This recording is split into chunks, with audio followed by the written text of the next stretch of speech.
So, welcome, Steph. So we're just having a little giggle beforehand about while we're on lockdown, when the postman's trying to wave at you through the window and you're trying to do a live session. So, mine's been gone now. yeah, so the joys of technology and obviously this current setting. But before we get into that, Steph, who are you? What do you do? What do I do? So I'm Steph, I'm from Oxford.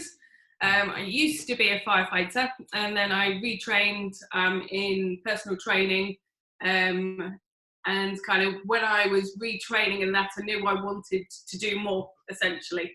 So hence the reason I've done a lot of other courses after my initial level 2 and 3. So I kind of call myself a health and fitness coach now, because I've done my PT, I've done nutrition, obviously I've done the Biomechanics course, and I'm currently doing a sports therapy course as well, just to be able to give my clients more and be more myself. Amazing. So it's kind of this, the more so now, I think, than sort of 30 years ago when I started out. If you're a PT, you're a PT. You're a therapist, you're a therapist.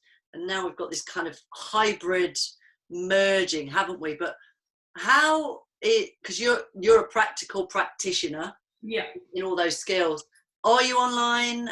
How's it going online? What are you doing online? Did you go through the Kubler-Ross? Oh, massively, yeah. Oh, massively. It was very strange to begin with.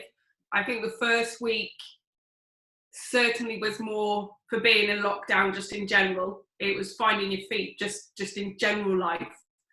And then it was trying to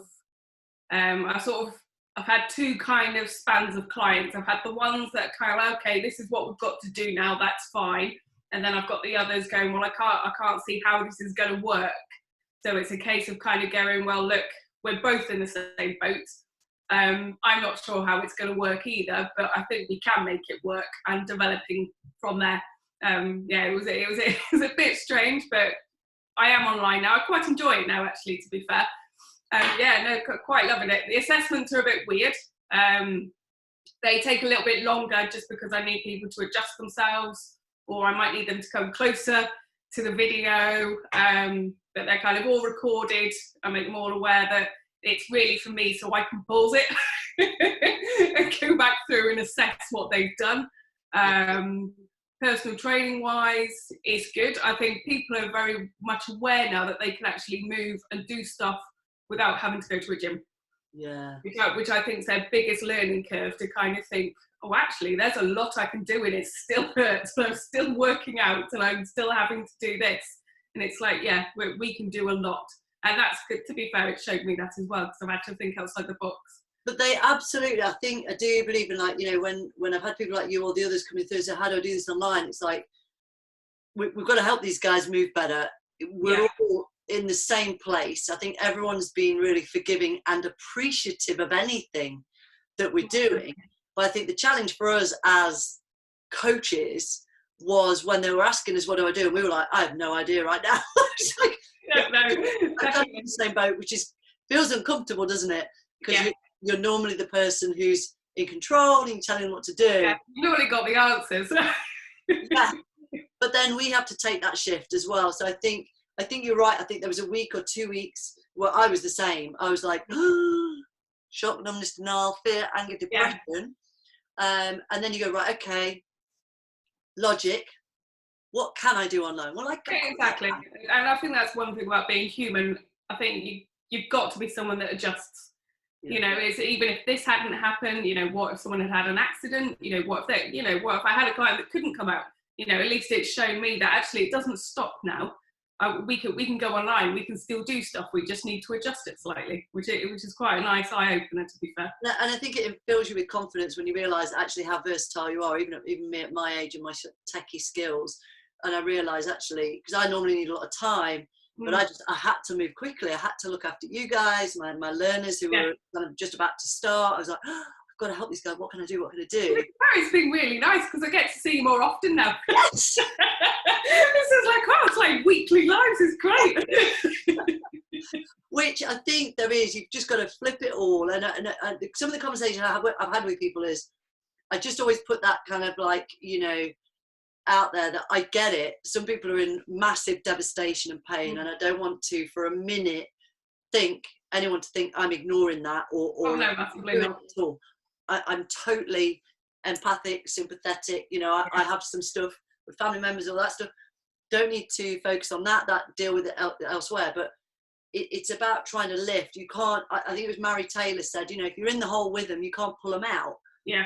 And that for me was like, yeah, I need to get myself out of it to be able to help others out. And so trying to lift people and say, yeah, you can do it. I've done it.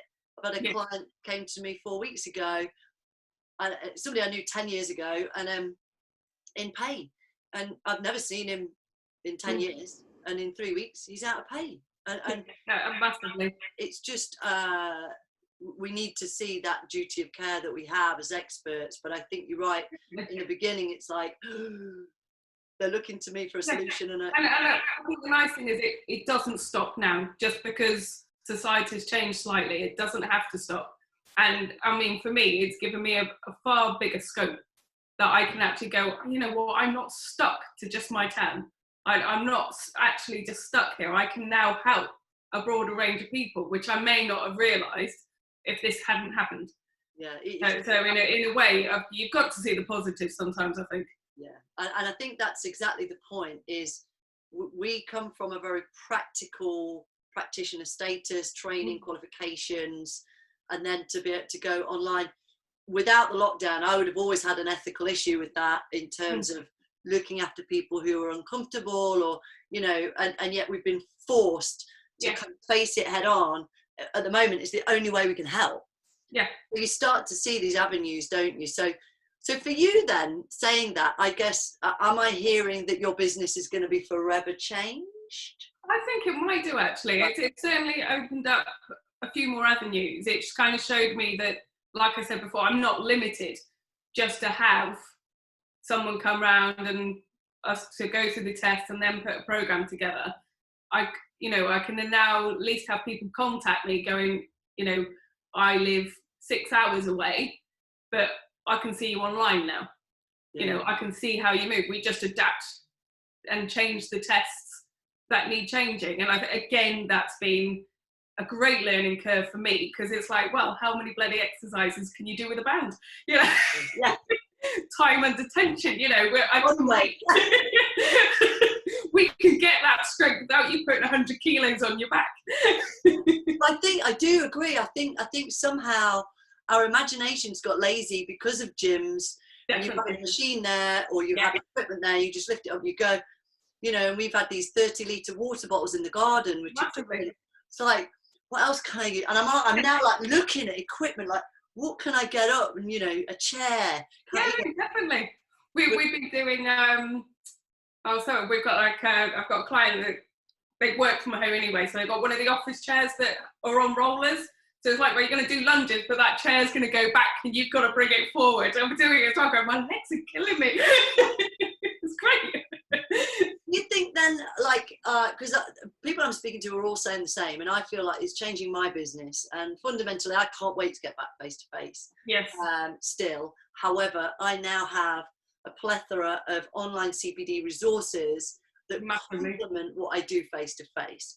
I also think it's going to enable me to help people further afield. So how do you see this, if you do see it changing? Do you think it'll change the industry long term? Like 5-10 years from now, is the industry now forever changed? And if so, what do you think that looks like? Quite possibly. I think people are a lot more aware now, certainly for their health and mobility.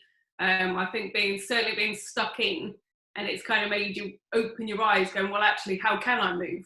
And I think it's giving people a chance to go, right, where do you work at home? What have you got? And how can we implement your environment around you? Yeah. So, you know, it gives us a better scope of being able to look into their backgrounds, into their kind of lives, and how to change that for the better for them, you know, regardless of what age group they're in. I think gyms themselves are possibly going to have to come back more, rather than just someone stood by you counting your reps and not bothering to look. I think they're going to have to be a lot more kind of hands-on. And that's kind of what I wanted anyway when I started in this business. I didn't want to be someone that just stood there and go, well done, good job. You know, there's a point. There's a reason why you're working out. There's a reason you're having to do these exercises, you know, for whatever that's been brought up. This is why we're doing it. It's not just a case of just do 20.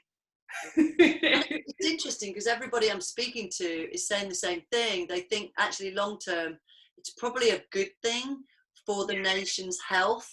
We've got more exposure, there's more levels and different things out there, different platforms, so people who are intimidated by gyms.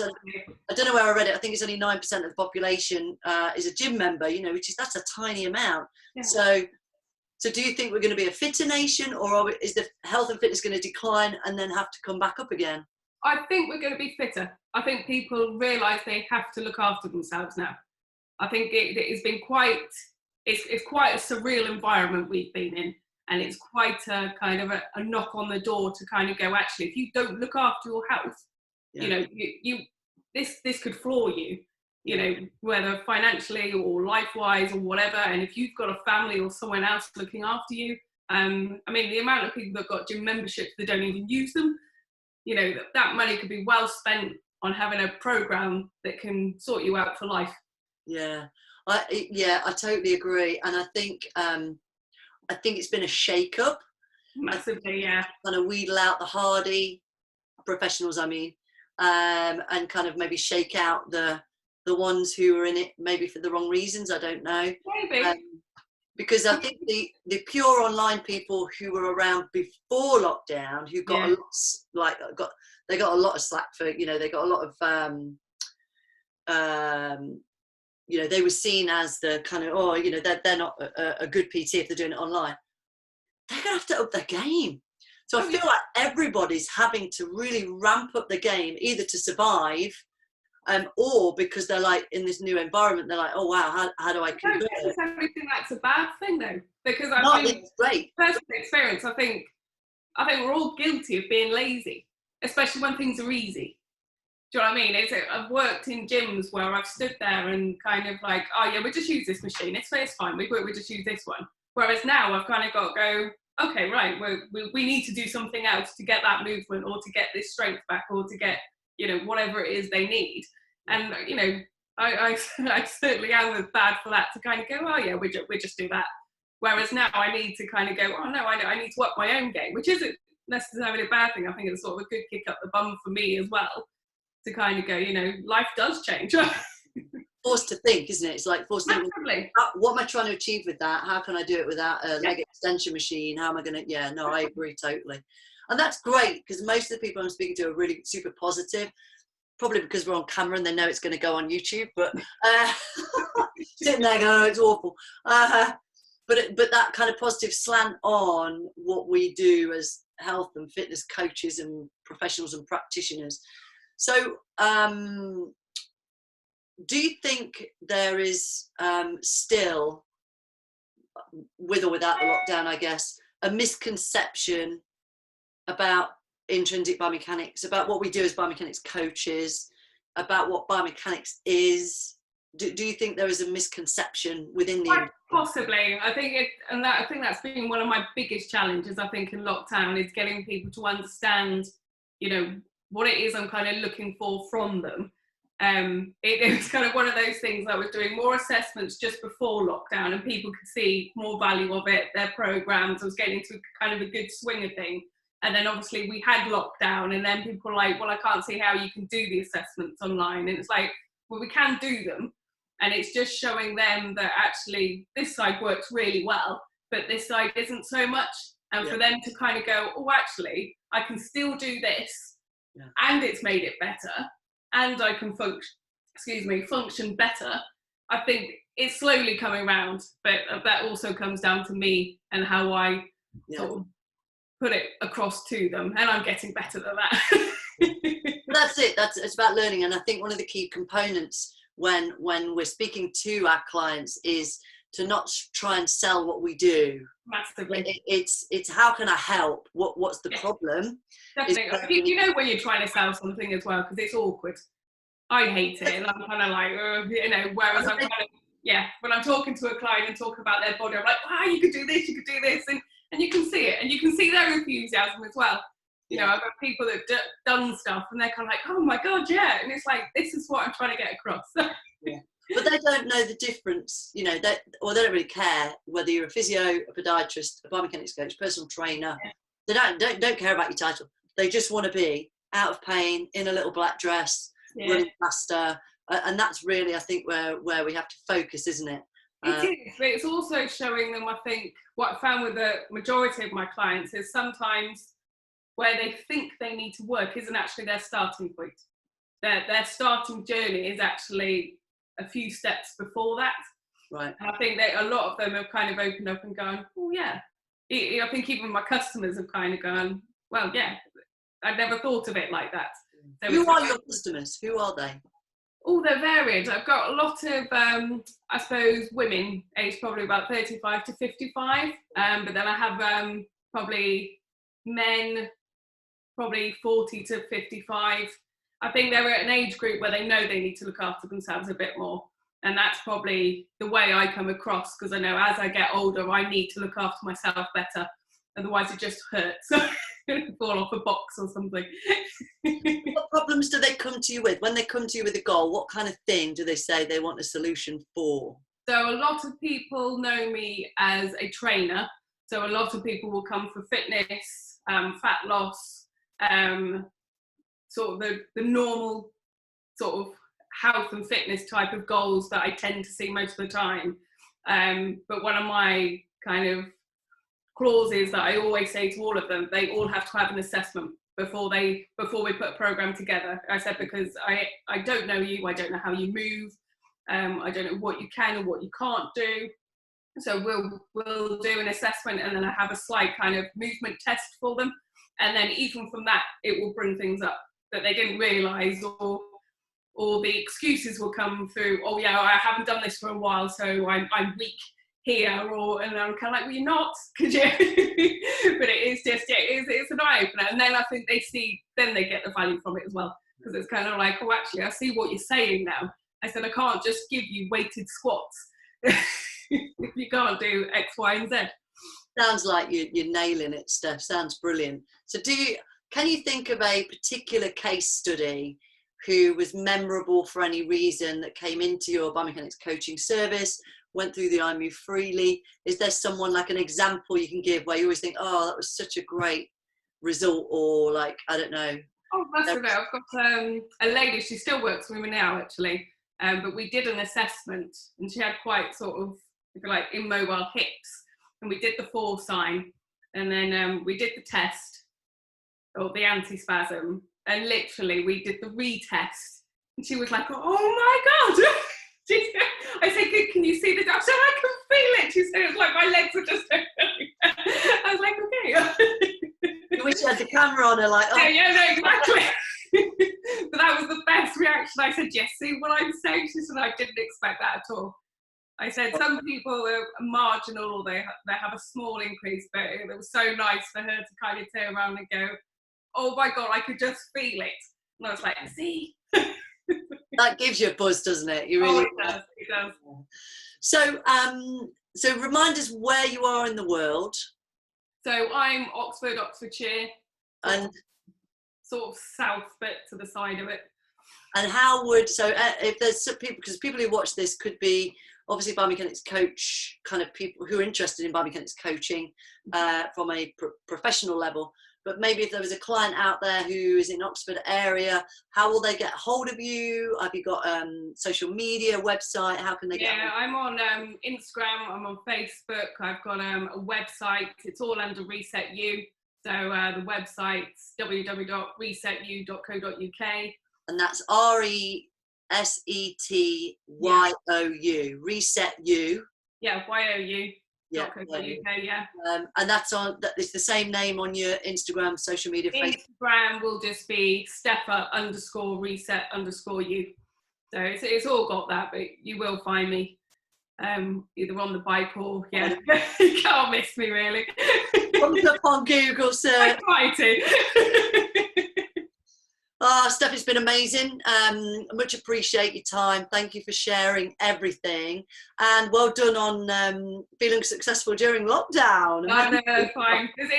been a journey, but it's been quite nice actually. It's always nice to have a challenge, and I think you have to adapt as humans. We have to. Yeah, good for you. So hopefully I'll see you soon. Yes. Thanks so much, and I'll see you after lockdown, I guess, or on the next Q&A. Yes, absolutely. Thank you very much. Bye. Bye bye.